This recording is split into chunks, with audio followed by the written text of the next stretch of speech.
You're listening to Daily Sip with Marcel, giving you morning moments of insight, laughter, and a little something to stir the soul. Yeah, and welcome back to Daily Sip with Marcel.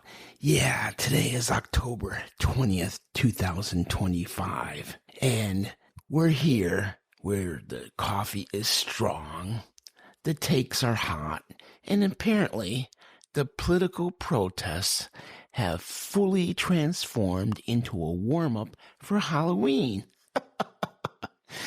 Yes. Today we're sipping on the most caffeinated carnival in America. People, yes, I'm talking about the No Kings protest. Yeah. You couldn't scroll through social media this weekend without being bombarded by the sheer chaotic energy of the No Kings demonstrations across the country. Yes, my friends, this was less a revolutionary march and more a massive, spontaneous, pre-Halloween street party that happened to have some signs.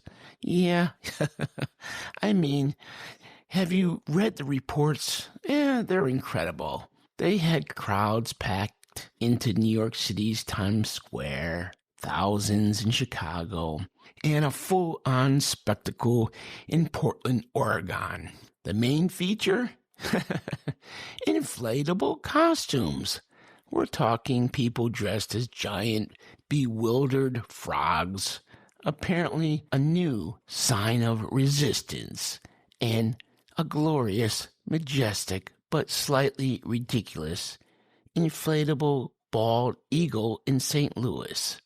I saw a picture of someone pulling apart a giant inflatable Donald Trump in Los Angeles.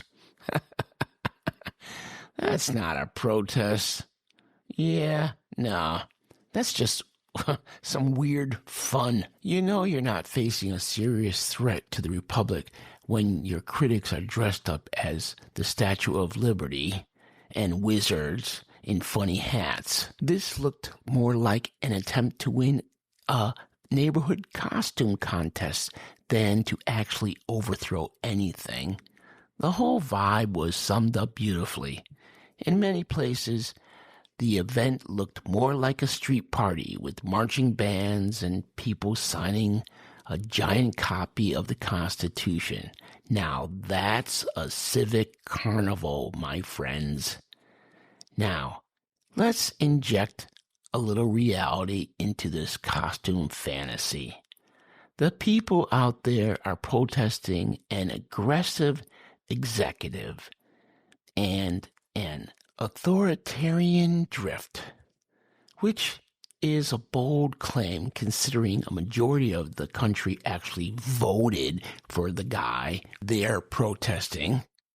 Let's not forget, President Trump didn't just win the electoral vote, he won the national popular vote with almost more than 50% of the vote. The other half for the other side, sure, but he is the popular choice. There is no king.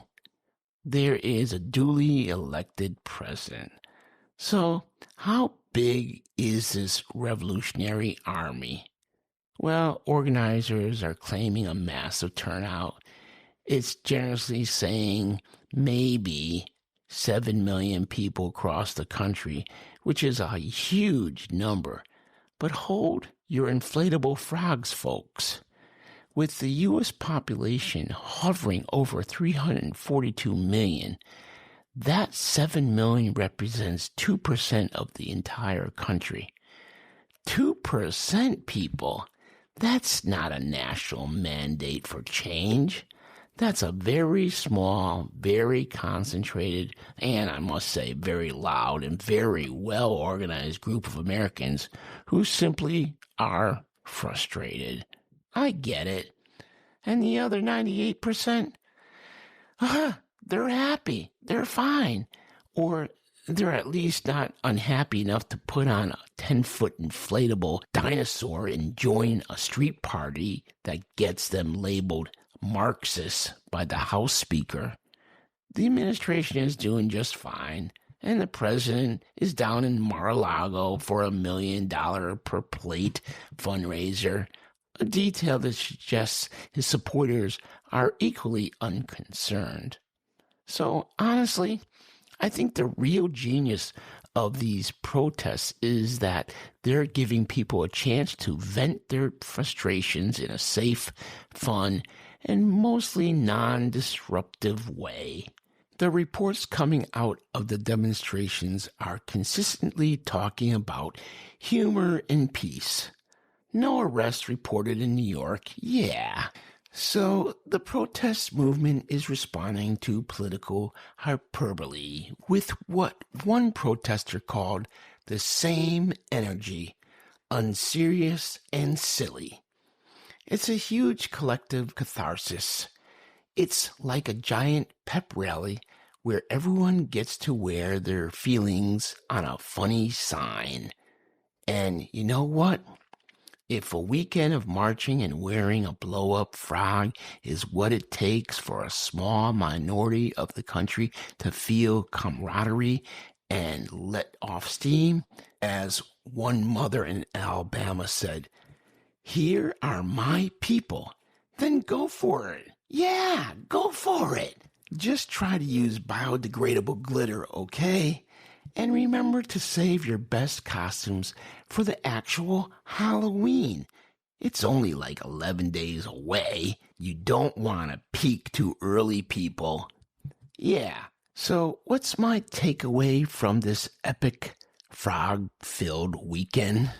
Yeah, it's all about democracy, right? The true measure of a political movement isn't how loudly the minority protests. It's how content the majority is staying home, watching the movement on television. And people, a king needs to worry about a revolution.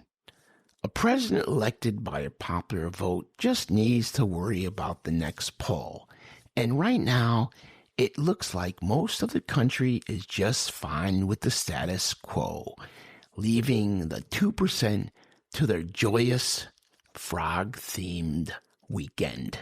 So tomorrow, when we come back, we're going to be talking about the new king, a late-night snack. Yeah, a deep-fried pickle wrap. And talking about wraps, that's a wrap for today's Daily Sip with Marcel. Thanks for spending part of the day with me. If today's sip gave you something to think about, smile about, or share, pass it on. Be sure to follow the show so we can keep sipping together. Until next time, I'm Marcel. Stay grateful, stay grounded, and I'll see you tomorrow. Thank you for letting me be part of your day. And until next time, keep noticing what makes life taste a little better. And if you're loving this, don't just sip in silence. Follow us, hit the subscribe button, and pour this into someone else's cup. Share it, spread it. Let's wake the world up together, one daily sip at a time.